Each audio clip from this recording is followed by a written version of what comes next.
Well, now we're here to debate all the issues of this referendum, but I want to start with some of the women perhaps most profoundly affected. Arlette Lyons, tell me a little bit about your story. Yeah, so basically 6 years ago, myself and my husband Alan, we were expecting our third baby. We'd had two boys, Keane and Evan, they were 8 and 5, and we really wanted to have a third baby to add to our family. And at my 12-week scan, I went alone because it was my third scan and it was, you know, nothing to see here. So my husband didn't come with me and I went on my own. And instantly the midwife who was giving me the scan noticed that there was something very wrong with my baby. So she asked me to call my husband and he arrived in, and we then went into the obstetrician and into the fetal, she was a fetal expert on these kind of conditions, and we were basically told that our baby was incompatible with life and that she had no chance of living. What was that moment like? It was absolutely horrendous, the worst moment ever. I kept on thinking, you know, no, there's something we can do. You know, we can go to America, we can have like maybe laser treatment, or kind of coming up with all different options of what we could do maybe to save her. And the obstetrician just made it very, very clear that she had a fatal abnormality. I still kind of didn't believe it, so I opted to get a CVS, which gives you 100% diagnosis. And the diagnosis came back that my baby had Patau's syndrome. And what were your options then as far as you saw it? So I assumed, obviously, that I would be brought in for a D&C or an early delivery. And I was told no, there was absolutely nothing that could be done for me. I was told I needed to go through with the rest of the pregnancy, and Skye, we called her Skye, that she would probably die of a heart attack before 20 weeks, before I got to 20 weeks. And I just found this absolutely unbearable. And they said, after a while, they said, you can travel to the UK for a termination. And I was just in shock. I was 34, happily married, expecting my third child. Didn't think abortion would ever affect my life until it did. Very briefly, and sorry to ask you for that, but you did travel. Yeah, myself, my husband and my mum and dad made that awful decision to travel over to the UK, but it was my only choice. It was my only option for me to do so. Lena Johnson, you will recognise some aspects of that story, but you made a different decision. Tell me about why. Well, my own story is that we had a little boy in 2006, and at our 22-week scan, he was diagnosed as having anencephaly, which again is a condition where there's very little chance of him surviving for long outside the womb. Most babies with anencephaly live for a short amount of time, but they can't survive for long. So, like Arlette, I suppose that moment when you're given that diagnosis, it's a little bit like a black hole opens up in front of you where you had pictured the life of your child, and it's just such a horrific thing to hear. For me, though, I suppose, I think the human journey is such a complex one. There's so many aspects to who we are, you know, physiological, psychological, emotional. And I think for me, the fact that we had that space to allow that news to sink in, and for me to, you know, as a whole person, maybe come to terms with what had happened. I think for me, I came therefore completely unexpectedly, what I couldn't have imagined, to a place of peace with that child, the child I did have, rather than the child I thought I was going to have. And so that completely changed the game for me. It's like the pregnancy. So it was never in your mind, sorry to interrupt you, but never in your mind an option to go to the UK? It was offered, yeah. We were offered that we could travel to the UK if I wanted to end the pregnancy, or that if we wanted to continue in this hospital, that they would care for myself and my baby, treating us both as valuable patients. Now that is actually, I think, what every woman wants to hear, that you and your baby matter. I suppose what went through my mind then was, okay, he's safe here now. The future is so unknown, but he's safe and he's here. But you took that decision. Why do you feel that a woman like Arlette shouldn't be allowed to legally take a different decision? Well, Arlette, I wish, you know, all the best to, and I have, you know, the only thing I can say to Arlette is that, you know, I know we've both been through difficult circumstances and we've made the best decisions we could at the time. It is more that women that I would, in future, that would find themselves in this situation, that I suppose I would want to give them hope. We're hearing a lot about there will be women no in the choice. future who want to make the same decision as Arlette. Or Jennifer, quickly. Yes, we found out at 22 weeks that our daughter had no kidneys and she had a very severe form of spina bifida, which was explained to us that she would die quite painfully. She was being crushed within me, so she was, you know, the chance for her to go to full term was very slim. But if she did, she would suffocate to death and they would need the pain team to medicate her because she would be in such pain. Given our diagnosis, we felt the best thing for her and for us was to travel and induce our labour early. We brought her home. We brought her home on the boat, and we buried her. And we had a priest do a blessing and all the rest, all the dignified stuff that anyone gets when they die. And the reason I made my choice was because she was suffering. She really was, and I didn't want my daughter to suffer. Thank you very much for that. Well, hopefully we'll be able to return to you. But Paddy Tabine, you're a TD in Sinn Féin. Your party is campaigning for yes. You're campaigning for no. Why should women who want to make that choice, why should it be illegal for them? Yes, you're right. So the party is obviously campaigning for yes vote, but I have a different opinion from them. There's no doubt that I'm a parent and I can't imagine the difficulty that a family would go through if they get that type of diagnosis. But the problem, I suppose, at the moment is the abortion debate that we're having here in Ireland at the moment is not an abortion debate that's designed for those few cases. It's actually an abortion debate which is actually designed to allow for abortion for any reason whatsoever. So it's not for medical reasons, it's for any reason. We are where we are, in a sense, you could argue, because hard laws make for those hard cases. But the point of the Eighth Amendment, just for 1 second, is that there would be no leeway because people were terrified the floodgates would open. But how can you stand there and say, women who make these decisions, that's just a consequence of maintaining the amendment? For example, a teenager raped by her father, you think she should go to term and that is an acceptable consequence? I think that the teenagers who are raped in this country need all the support that they can get. They should go to term. Because it's a question that I've not heard no campaign answer. Just in a second. Rape is a horrendous catastrophe for anybody. But if someone was to say to you that you're going to lose your life, that would be a horrendous catastrophe as well. And right now, the government is looking to legalise one of those catastrophes. And see, at the heart of this is an individual living human being. And human beings should have human rights and they should be universal. And an abortion, when it comes down to it, is an operation that allows for one human being to end the life of another human being. So and that's going to be legal for any reason in this country if we vote for yes. Catherine Noon, that is the hard question that I've yet to hear the yes side answer, that this is a living thing which will be destroyed, and the yes camp are not being honest about that. Well, obviously, this is a difficult topic for everybody to discuss, and I very much sympathise with both of the women for what they have been through. But I think that both cases highlight the nub of this issue, which is that a decision is best made by a woman and her doctor when they're in those circumstances. And what we're proposing here is that we introduce a safe legal and medical framework to deal with this issue, rather than a situation where women board planes in the morning, come home traumatised in the evening, and take abortion pills in the privacy of their own bedroom. That type of situation is unsatisfactory, and I cannot stand the no campaign. Just as you struggle to say yes, a girl who is raped by her father should go to full term. There is an argument against the yes campaign that they will not accept. If someone looks at a scan picture, if someone wants a baby at 12 weeks, they think that is my baby. There is no doubt about that. And repealing the law, making abortion legal, you have to accept that that is the destruction of a living thing. There is no doubt that there is no joy in this, but the reality has to be faced up to. We cannot stand over the current situation. We make women go through unnecessarily difficult situations, and our laws are simply in need of reform.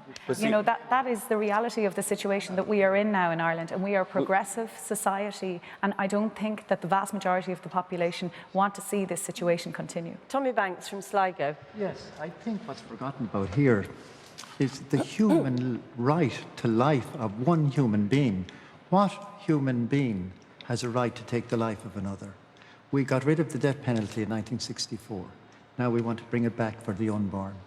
You know, it's outrageous, I think. It's about a balance. It's outrageous to think that they're not respecting the right to life of another human being. Each of us was a small, little, tiny, living human being at one stage in our lives, and I think our mothers and fathers respected. One point I found on the canvas was the fathers of these little, in the case of rape, the fathers of the baby who is conceived in rape is not getting enough of a sentence. They should be getting 40 years in prison. But there's no word about that. Okay, but you are destroying, sorry Tommy, you are destroying one human life to preserve another or for the rights of the other. Well, first of all, let's clarify something. I mean, I think it's a bit of a myth that the yes side don't acknowledge that a termination of pregnancy and abortion involves the destruction of developing life. I haven't heard anybody from the yes side deny that simple fact. It's an obvious fact. I think the difficulty is, and the crux of the issue is, that those on the yes side believe that life begins at the point of conception, and they believe that from the point of conception, that embryo, that fetus, has an equal right to life. Sorry, the people on the no side believe that developing life has an equal right to life to that of a born woman. Now, the yes side don't accept that. I don't accept that. Amnesty International doesn't accept that. But more importantly, international human rights law is clear that that's simply not true. There is a balancing of rights issue that needs to be addressed. But if you seek to address a balancing of rights issues such as that in the Constitution, you always end up with really grave, serious harm being caused to women and girls, and that's the reality of the Eighth Amendment. It hasn't stopped abortions, it's caused extraordinary harm and trauma.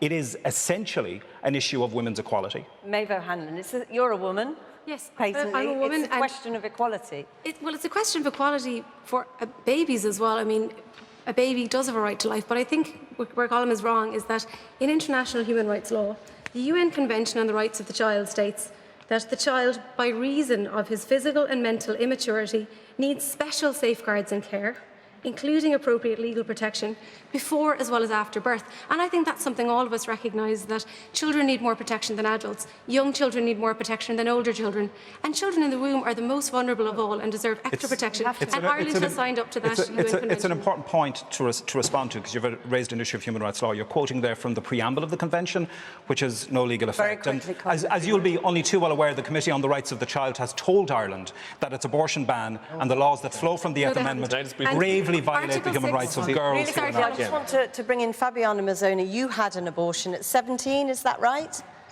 What would you say today as a woman who has lived through this? That abortion, the Eighth Amendment in Ireland, disproportionately affects people who are already vulnerable, and that is the reason why I decided to go public, because I was not one of those people. I was not someone living with disabilities. I was not living in poverty. I was not in an abusive or a violent relationship. I was not living with a physical or psychological illness. I was as lucky as I could have been, and it was still terrible. Receiving zero aftercare after an abortion is unacceptable.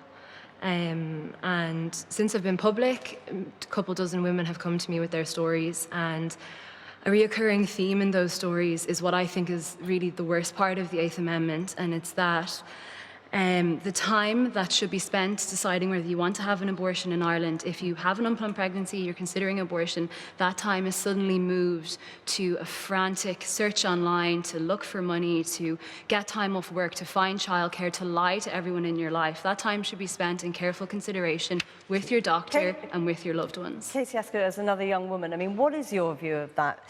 They are described as patients of nowhere. They're having to leave the country because they cannot get the treatment, the care they need here. Is that right? Well, the Medical Council has guidelines that are very clear. A woman is entitled to aftercare after an abortion in Ireland. So I think that's important to state. But also, if you're across the water or somewhere else, You may not get that aftercare straight away. The very act of travelling can seem to people from the outside as a pretty brutal thing to do to women.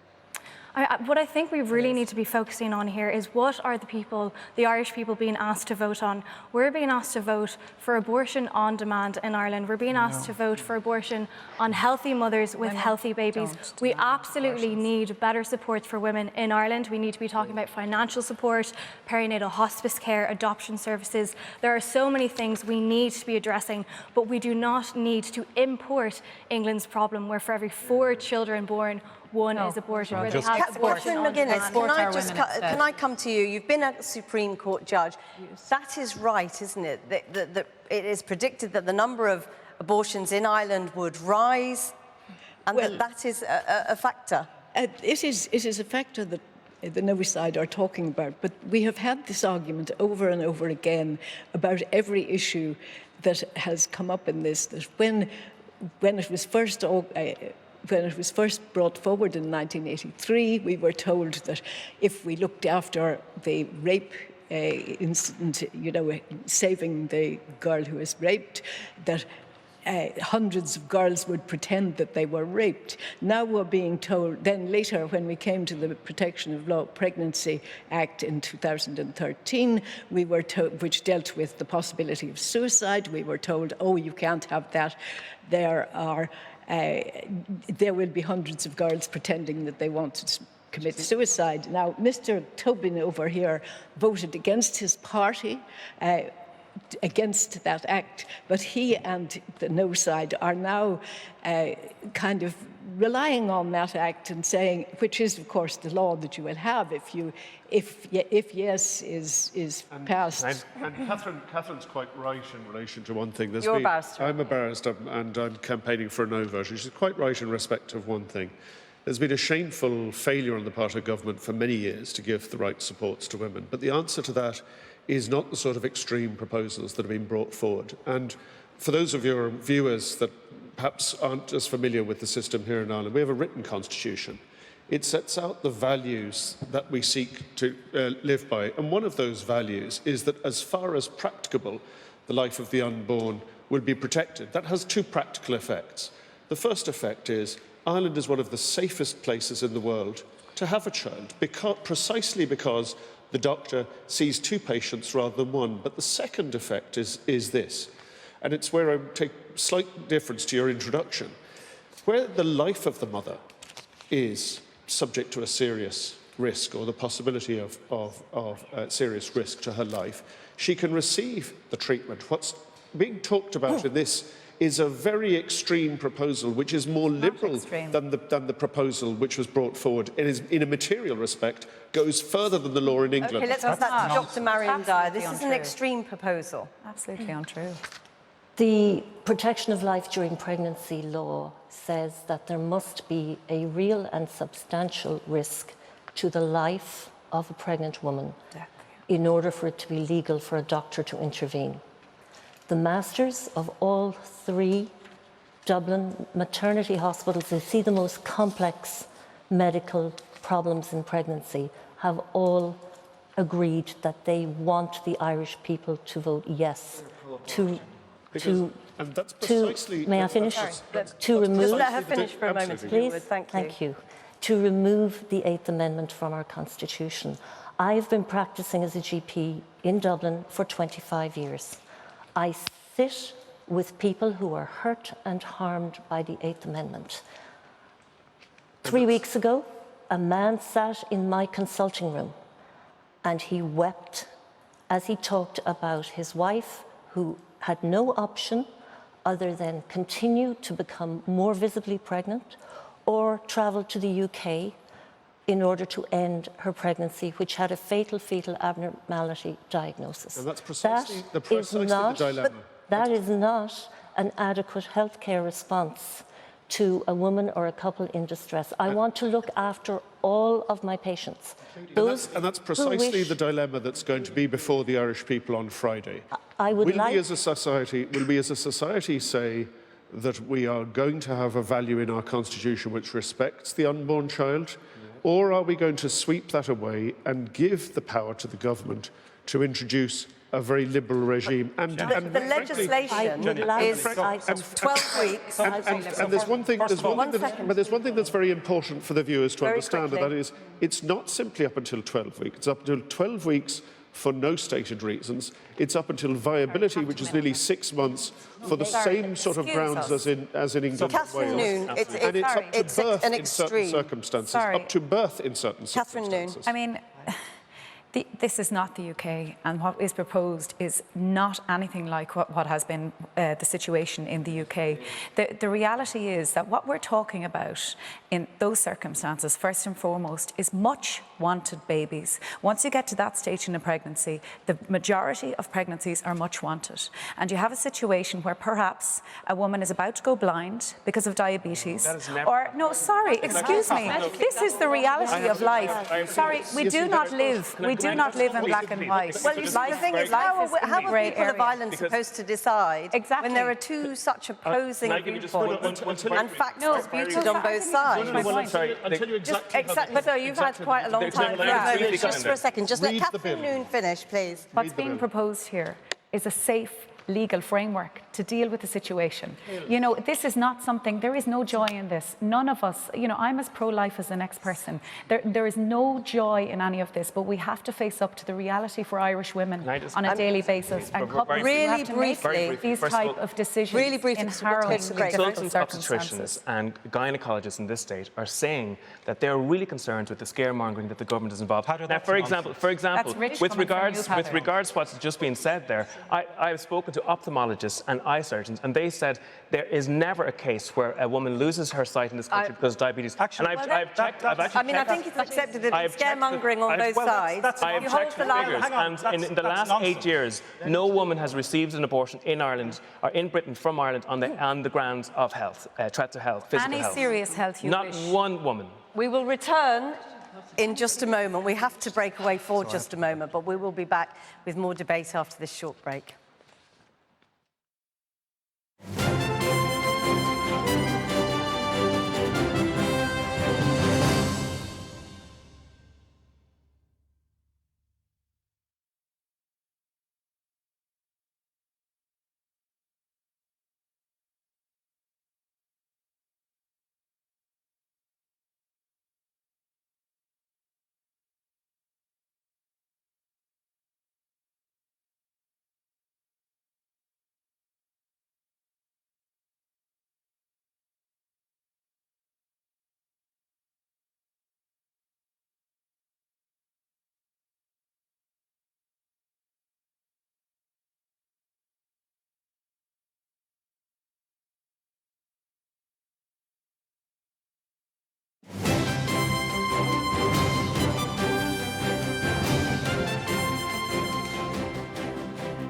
So much of this debate has been framed around the question of what sort of country Ireland wants to be and what kind of a country it is now. Would something fundamental be lost if the 8th was repealed, or would it crown the transformation? Well, I want to put a couple of points quickly, if I can, and I'm sorry to say that to you, but there's an issue. One of the big things is about disability. That is one of the big fears on behalf of those who want to save the 8th Amendment. Martin McBreen, can you tell us a little bit about your story? Hello there, Jackie. It's actually this week, 4 years ago, the 19th of May, my wife's birthday. We told the family we were expecting our 5th child, and it was great excitement. And the next day we went to Cavan and looked on the scan, and we seen our new baby, and they are safe and secure in the womb and sucking his thumb, and everything looked great. But unfortunately, the obstetrician picked up something was wrong. And we were referred to Dublin the next day. And then things kind of got very dark, and we were told that our baby looked like the Michelin Man, and didn't understand how our baby survived as long as it did. And there was no hope our baby wasn't going to survive. And we were shocked with this news. Like, you know, the day before, we were looking at our baby sucking his thumb and perfectly healthy in our view.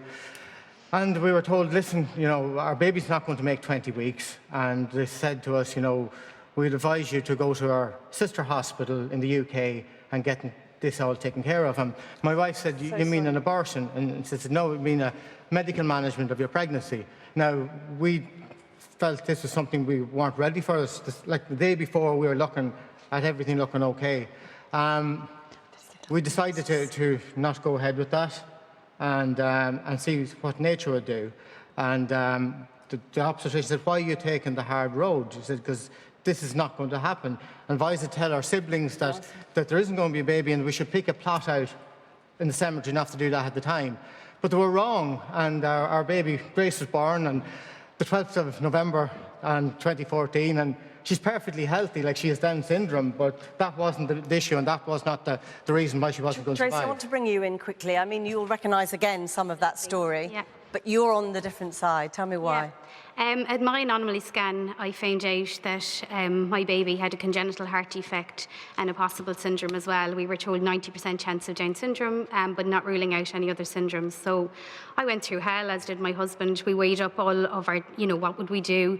I didn't just think about myself and how it would affect me. The big thing for me was how this would affect my family. I had my oldest son was 5 at the time. I had to think about what kind of a life I was going to be letting him in for. I had to weigh up all my decisions, and in the end I decided to continue with the pregnancy. It wasn't an easy decision. The rest of my pregnancy was torture, it was hell, but I decided to continue. My son had open heart surgery when he was 6 months old. He's doing really well, but I would never assume that the choice that I made should be a choice that any other woman and family should make. I want to take 2 points really quickly. Samantha Long. Jackie, I'm representing Ireland's dark past, and I'm asking the citizens of Ireland and your Irish viewers tonight to vote yes on Friday. I was born into the Magdalen laundry system, where my mother was incarcerated for 49 years of her 51-year life. She was impregnated twice, resulting in 3 daughters. I am one of twins. She had no human rights, just to go back to human rights. She had no freedom and no autonomy. After Friday, I want the women of Ireland to walk out into the sunshine, out of the dark, cold culture of Ireland that I was born, a dark, cold place full of shame and blame and secrets and lies. And I am asking your viewers in Ireland to vote yes, so that women can access the care that they feel they need at a time that they need it. And finally, I would like that we stop sending our citizens under the carpet and across the water. Please vote yes on Friday. Amanda Gallagher, just on that point, there is an odyssey, isn't there, about a country which refuses abortion to its own women, but is happy for them to go somewhere else. Hypocrisy. Well, I would wish for no woman to have to go through an abortion. I think this is a terrible, extreme, awful option to offer any woman. I had a miscarriage at 14 weeks, and I held our little baby after the miscarriage. She was tiny and beautiful, and she had her hand under her chin and smiling. And it's not just a scan I got to actually hold. And if the nation had seen what we saw, it would be an out-and-out no on Friday. Really quickly, you haven't had a chance to speak. On Friday, we are not going to be voting about history. We are going to be voting in, if we vote yes, we are going to be voting in a very extreme proposal. If anybody doesn't believe us, please read. You don't believe that it's the 12-week limit. It is. Just let her finish really quickly for a second. Just very quickly. The bill is extremely clear. It's spelt out in black and white that there will be no restrictions up to 12 weeks. This makes it more liberal than in the United Kingdom.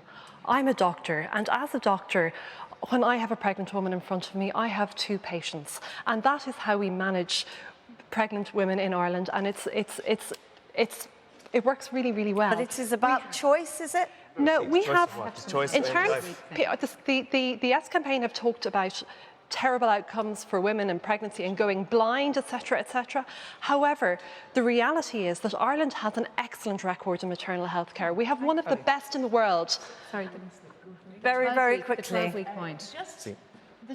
What troubles me most is that we are aware that we have abortion in Ireland. It's just that we carry it out in England all week. Would you please keep quiet? We have abortion in Ireland. We have a huge hypocrisy being put forward about the 8th Amendment, that because we have the 8th Amendment, we have kind of pure holy Ireland, and this doesn't happen. So we have our women going like refugees to England. Very briefly for now, thank you so much for joining us. That's all for now here on 4, but you can go on watching on our website, channel4news.com/news, where we will continue with this debate.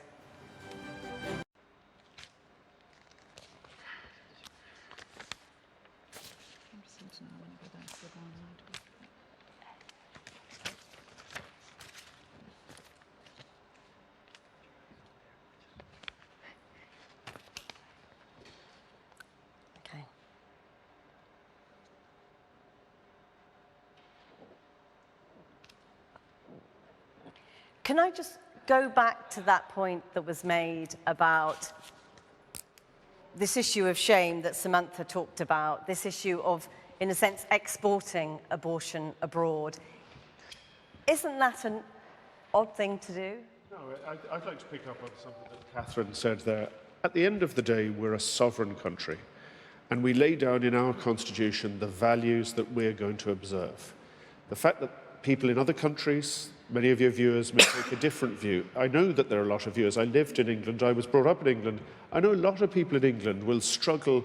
The abortion culture has become so ingrained, they will struggle even with the concept of the unborn child having human rights. But it nevertheless remains the case that it is the same human being from the time it is conceived until its natural death. It's entitled to the same human rights, and they should be protected. Catherine Noon, I mean, explain the 12-week limit and why you think it is a secure way forward. Thank you for giving me the opportunity to do that. I chaired the committee on the 8th Amendment, and just for viewers who aren't familiar with the process, there was a Citizens' Assembly which reviewed this issue, 99 ordinary citizens. Then their recommendations were reviewed by my committee, which composed of politicians from all sides of the houses of the Oireachtas, the Parliament here.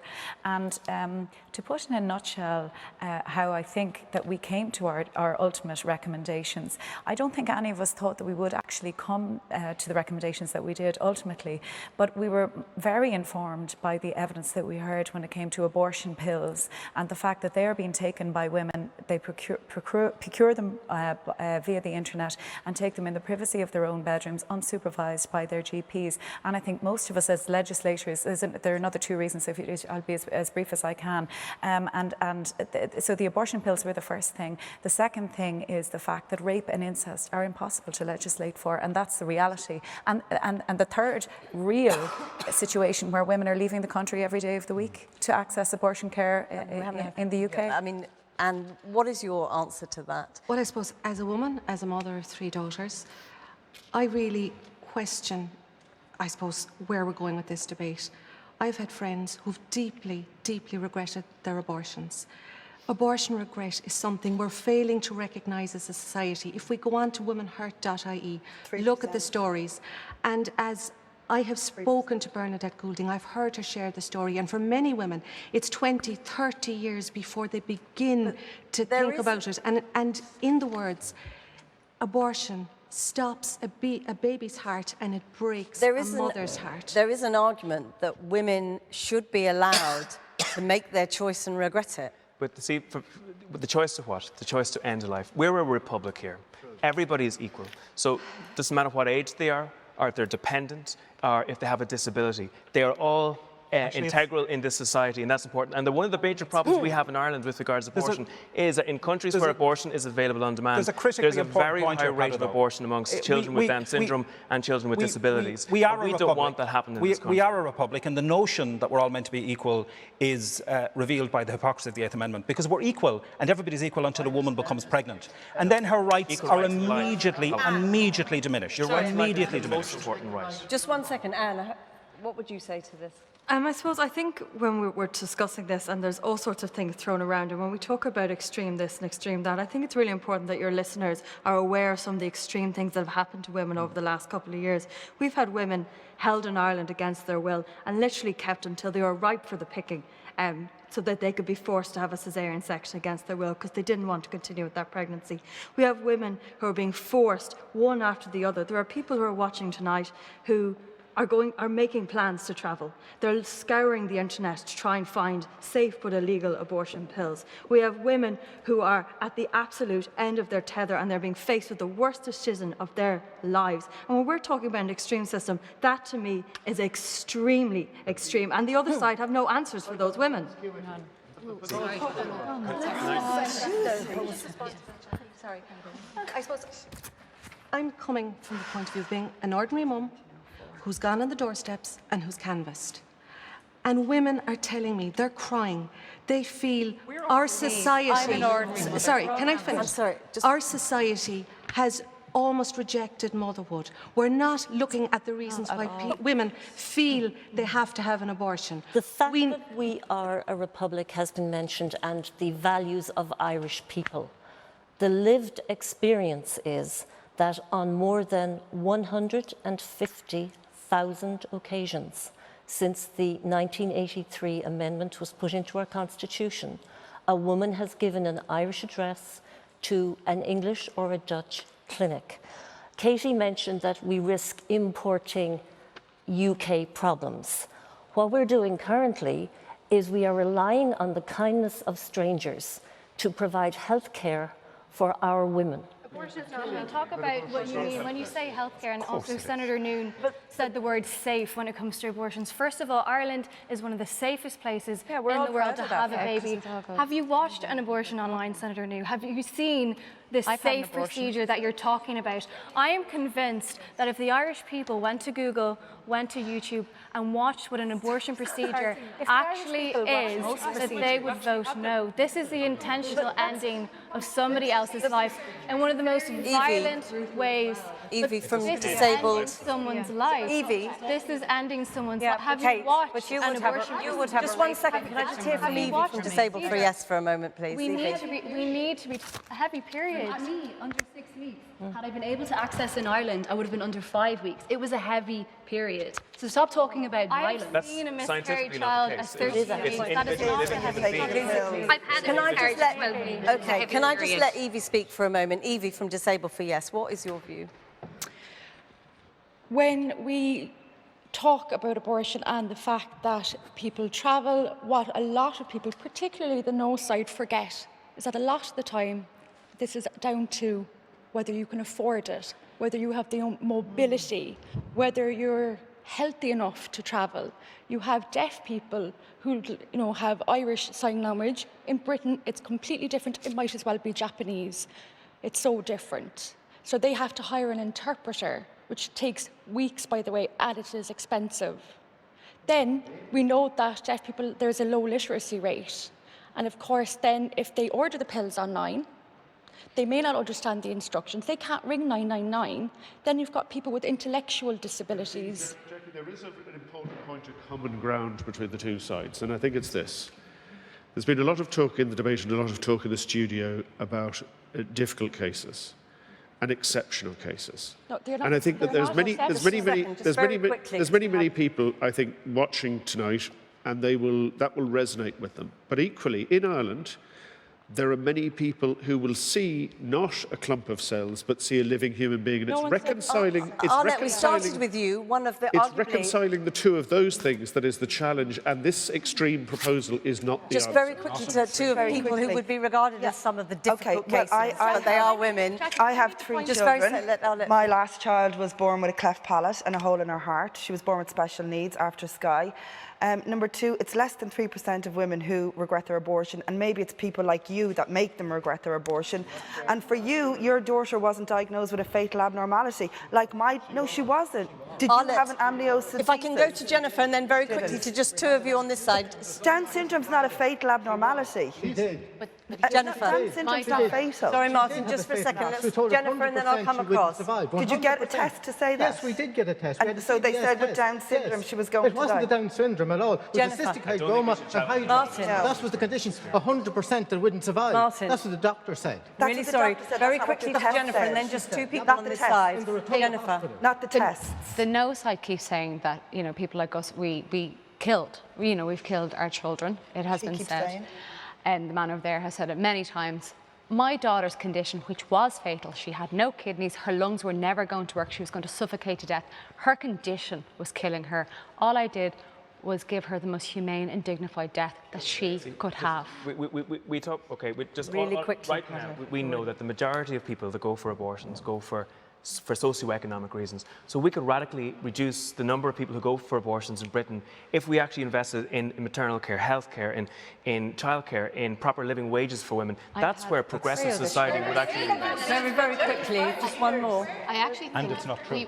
The word Under a extreme Fine Gael has been government. thrown around a lot, and I think the yes side have got the impression that we are accusing this legislation of being extreme. I think it's really important. Absolutely. I think it's, yeah, and that is why I think it's so important that the Irish people actually read the heads of bill. They are so clear. And what you might find difficult to believe is that for a baby like my own, but not just a baby like my own with the condition mine had, but a baby who's less than 50% likely to survive, abortion will be permissible right up to birth on this particular. We are going to have to end it. So I'm going to ask respectfully for one person from each side, really quickly. Sorry, sir.